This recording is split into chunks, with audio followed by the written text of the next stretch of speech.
बिस्मिल्लाहिर्रहमानिर्रहीम। अस्सलाम वालेकुम दोस्तों, आई होप आप सब लोग ठीक होंगे। मैं हूं आपका दोस्त तस्कर कुरैशी।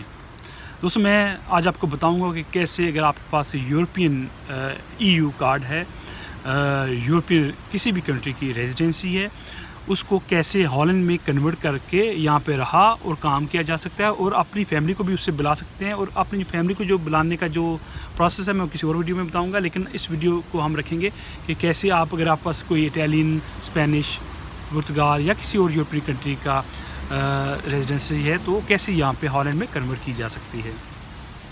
दोस्तों, वीडियो शुरू करने से पहले मैं कुछ बात करना चाहता हूँ, वो ये है कि बहुत सारे मेरे दोस्त हैं, बहुत सारे मेरे भाई हैं जो बहुत इंटेलिजेंट हैं, बहुत समझदार हैं, पढ़े लिखे हैं, लेकिन फिर भी वो कुछ चीज़ करते हुए भी वो चीज़ नहीं कर सकते।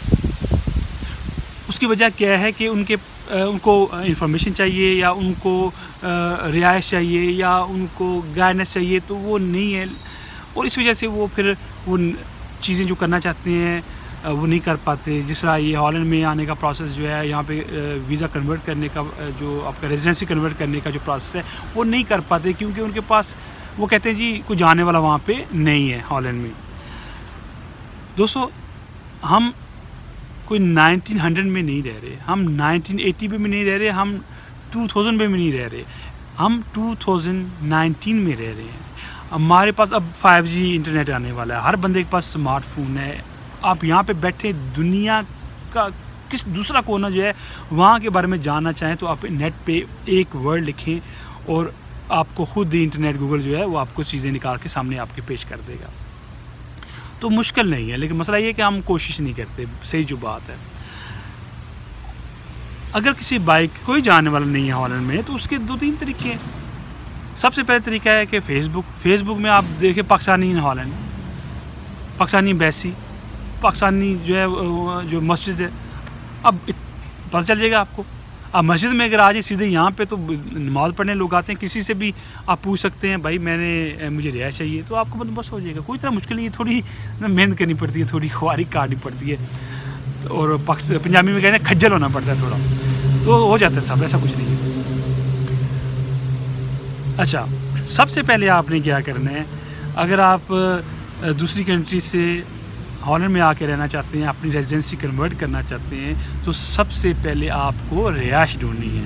अगर आपका कोई जानने वाला नहीं है, आप फेसबुक के ज़रिए आप किसी से जो है वो हेलवाई कर सकते हैं। मैंने इतने लोग देखे हैं। रिसेंटली एक भाई जो है एक कंट्री में गए हैं और पाकिस्तान से सीधे वहाँ पे गए हैं, यकीन करें मस्जिद में गए हैं। मस्जिद से पहले उन्होंने हॉस्टल बुक कराया, वहाँ पे हॉस्टल बुक करने के बाद वो मस्जिद में गए हैं, मस्जिद में नमाज़ वगैरह पढ़ के उन्होंने लोगों को कहा भाई उसको रिहाइश मिल गई है। तो इतना मुश्किल नहीं है। और आज से पहले बता रहा हूँ, जो हमारे जो पहले लोग आए हुए हैं यहाँ पे 70s में या 80s में या 60s में, उस वक्त तो यहाँ पे पाकिस्तानी कम्युनिटी थी नहीं, बहुत कम थी, लेकिन इस तरह लोगों ने ढूंढी हैं रिहाइशें। तो सबसे पहले आपने यहाँ पे रिहाइश ढूंढनी है आके। अगर आपको रिहाइश मिल जाती है तो फिर आपने क्या करना है, यहाँ पे काम ढूंढना है। अगर आपके पास कोई स्किल है, कोई आपके पास हुनर है, कोई आपकी एजुकेशन है, तो उसके मुताबिक आप काम ढूंढने किसी कंपनी वगैरह में। अगर वो भी नहीं है, कुछ भी नहीं है, फिर आप एक और चीज़ कर सकते हैं। यहाँ पे पाकिस्तानी बहुत सारे हैं, उनकी शॉप्स हैं, उनके पास जाके कोशिश कर सकते हैं, काम मिल जाता है। और यहाँ पे ना एक और चीज़ है, यहाँ पे इंग्लिश बोली जाती है, तो आपको ज़ुबान का मसला भी नहीं आएगा। पहली बात तो ये है, क्योंकि यहाँ पे एक्चुअली इनकी जो ऑफिशियल लैंग्वेज डच है, लेकिन हर बंदा इंग्लिश यहाँ पर बोलता है। तो इसीलिए बहुत सारे पाकिस्तान में जानता हूँ यहाँ पे रहते हैं जो इंग्लैंड से यहाँ पे मूव हुए हैं, क्योंकि इंग्लैंड अच्छा नहीं लगता जी हम यहाँ पे मूव हुए हैं, और क्यों यहाँ पे इंग्लिश भी है। तो लैंग्वेज का मेरा नहीं ख्याल आपको मसला आएगा अगर आपको इंग्लिश आती है। दूसरा एक और भी तरीका है, अगर आप स्पेन से आ रहे हैं, इटली से आ रहे हैं, पुर्तगाल से, यहाँ पे इवन यहाँ की जो पुलिस है, इमिग्रेशन है, उनको भी ट्रांसलेटर चाहिए होते हैं, ठीक है। तो उसमें भी आप कोशिश कर सकते हैं। बहुत सारी कंपनी जिनको ऐसे लोग चाहिए होते हैं जिनको इंग्लिश आती है और दूसरी लैंग्वेज आती हो, तो उसमें भी आप अप्लाई कर सकते हैं। इतना मुश्किल नहीं है, ट्राई करेंगे तो इंशाल्लाह हो जाएगा। जब आपको काम मिल जाएगा, 1 साल का कॉन्ट्रैक्ट आपको मिल जाएगा, उसके बाद आपने अप्लाई करना है BSN नंबर, जिसको यहाँ पे कहते हैं BSN number, burger service number, जिसको इंग्लैंड में नेशनल इंश्योरेंस नंबर कहा जाता है। डिफरेंट नेम है, लेकिन यहाँ पे BSN नंबर कहा जाता है।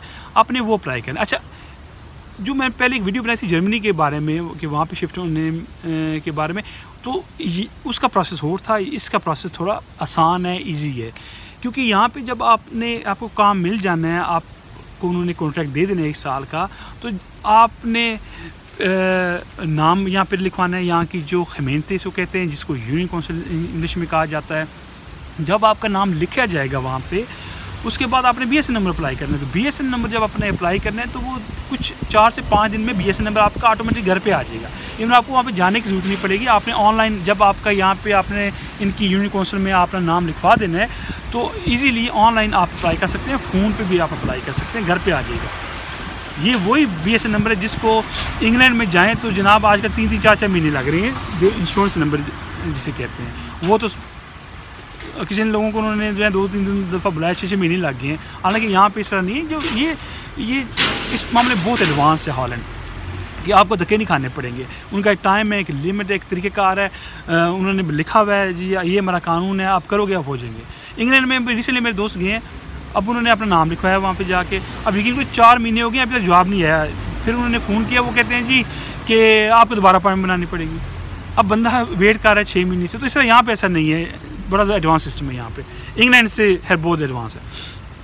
तो आपने फ़ोन पे उनको फ़ोन करना है कि मुझे BSN नंबर चाहिए काम के लिए, तो वो आपको दे देंगे। सिर्फ उसकी शर्त यह है कि आपको यहाँ पे अपने नाम लिखवाना यूनियन काउंसिल में, और 1 साल का कॉन्ट्रैक्ट होना चाहिए। क्योंकि आपके पास पासपोर्ट नहीं है यूरोपियन, तो आपके पास रेजिडेंसी है, तो इसलिए उसकी जो है ये शर्त है। जब आपको BSN नंबर मिल जाएगा, you are free to work, you are free to live here, you have same status as a Dutch citizen। तो लेकिन यहाँ पे थोड़ा ये है कि अगर आप दूसरी कंट्रीज से जब आएंगे, इटली, स्पेन, पुर्तगाल और यूनान से, तो यहाँ पे जो है इंश्योरेंस करानी पड़ती है आपको, जिसको हेल्थ इंश्योरेंस कहा जाता है। वो यहाँ पे ओब्लिगेटेड है, यानी कि लाजमी तौर पे आपने करवानी है। अगर वो नहीं कराएंगे तो आपका ना ही तो अपना यूनियन काउंसिल में नाम लिख सकते हैं, ना ही आपको BSN नंबर मिल सकता है। तो वो ही ज़रूरी है, क्योंकि यहाँ पे इलाज जो है फ्री नहीं है, इसलिए हर बंदा इंश्योरेंस करता है। तो इंश्योरेंस जो है वो कम से कम 100 यूरो की होती है, जो बेसिक इंश्योरेंस होती है। अगर आपको दांतों की भी करानी है, या आपको फिजियोथेरापी की करवानी है, या आपको कोई और एक्स्ट्रा कोई बीमारी है तो उसके लिए करानी पड़ती है। लेकिन बेसिक इंश्योरेंस 100 यूरो में, 105 यूरो में हो जाती है। वो आपके लिए इनफ है। शुरू में मैं मशवरा दूँगा, अगर आपको बीमारी नहीं है तो वही आप करवाएँ, वो इनफ है आपके लिए। तो फिर आप जब यहाँ पे आपका सब कुछ हो जाएगा, आपको जॉब भी मिल जाएगी। तो शुरू में ना आपको थोड़ा मसला होगा, क्योंकि मूव होंगे वहाँ से दूसरी कंट्री से, तो जॉब हो सकता है अगर आप पाकिस्तानी के पास काम करें तो आपको पैसे कम देंगे। लेकिन मैं आपको मशवरा ये दूंगा, अगर आपको पैसे कम भी देगा तो आप जॉब कर लीजिएगा। आप ये नहीं कीजिएगा यार कम दे रहे, क्योंकि उस वजह ये है कि आपको ज़रूरत है कि जब आपकी रेजिडेंसी कन्वर्ट होने का, तो जब आपकी रेजिडेंसी जो है कन्वर्ट हो जाएगी तो फिर वो आपको यहाँ का कार्ड मिल जाएगा। तो जब यहाँ कार्ड मिल जाएगा, आप फिर पाकिस्तानी से छोड़ के फिर यहाँ किसी कंपनी में आप जॉब कर सकते हैं, वो इजीली आपको मिल जाएगी। तो शुरू में अगर आपको नॉर्मल अगर 1500-1600 यूरो मिलती है तो हो सकता है वो आपको 1200-1300 दे, तो आपने उसमें कोई बात नहीं, आपने मैनेज करना है। यहाँ जो सबसे मुश्किल चीज़ है यहाँ पे असल में ना, ये हॉलैंड एक्सपेंसिव बहुत ज़्यादा है, क्योंकि यहाँ पे रिहायशी बहुत कम है। कराची से भी ज़्यादा जो है छोटा है, आबादी जो है वो ज़्यादा है। और यहाँ पे स्पेशली एम्स्टरडम जो है हब है। इवन यहाँ के जो डच लोग हैं वो दूसरी शहर से आके यहाँ पे आके काम करते हैं, तो इसलिए ना यहाँ पे रिहायशों का बहुत मसला है।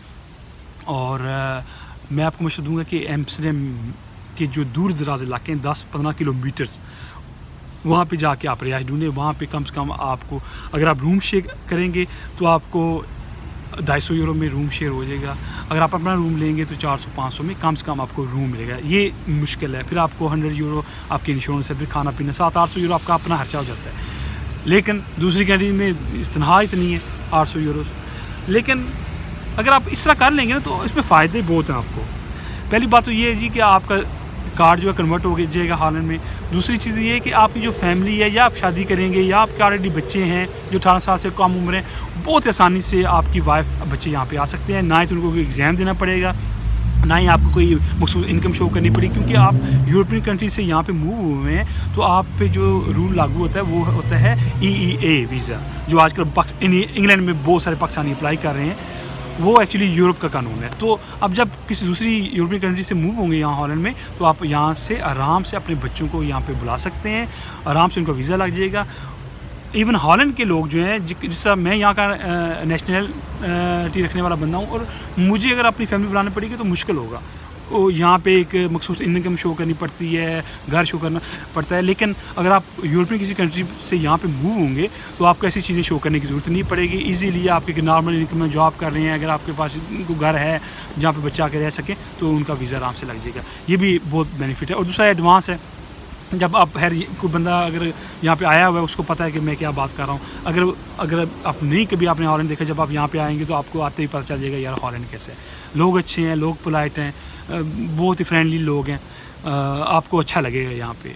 तो मैं मशवरा दूंगा अपने दोस्तों को जिनके पास दूसरी कंट्रीज़ की रेजिडेंसी है, वो ज़रूर आके यहाँ पे रहें, कन्वर्ट करें उसको। थोड़ी मुश्किल होगी शुरू में आने में, जॉब ढूंढने में और घर वगैरह ढूंढने में, अगर आपका जाने वाला नहीं है, लेकिन बहुत आपको जो है ना आपके फ्यूचर के लिए अच्छा है। क्योंकि पता है स्पेन वगैरह में, पुर्तगाल वगैरह में, दूसरी जो ऐसी कंट्री है, वहाँ बहुत मुश्किल है, काम मुश्किल से मिलता है, आपकी फैमिली का फ्यूचर कोई नहीं है। क्योंकि यहाँ पे तो बहुत सारे पाकिस्तानी पढ़ने के लिए आते हैं, इवन अमेरिकन जो हैं वो पढ़ने के लिए यहाँ पे आते हैं। यहाँ की यूनिवर्सिटी जो है वो बहुत अच्छी है। तो मैं आपको ज़रूर कहूँगा, ज़रूर आपको मैं मोटिवेट कर रहा हूँ इस वीडियो के ज़रिए, आप लोग ज़रूर आपके यहाँ पे रहें। अगर मेरी किसी हेल्प की ज़रूरत है तो मैं आपको हाज़िर हूँ। रिहाइश ढूंढने के लिए मैं कोशिश कर सकता हूँ आपके लिए, काम के लिए आपकी ढूंढने के लिए कैसे ढूंढा जाता है मैं आपकी कोशिश कर सकता हूँ।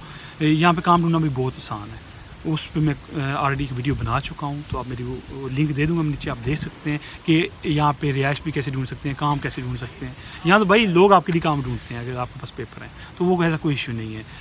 कोई अगर आपका क्वेश्चन रह गया हो तो मुझे नीचे दिए गए कमेंट सेक्शन में अपना जो है क्वेश्चन पूछ सकते हैं। इवन आप अपनी राय का इज़हार भी कर सकते हैं मेरी इस वीडियो के बारे में। इस वीडियो को शेयर और लाइक करना ना भूलिएगा।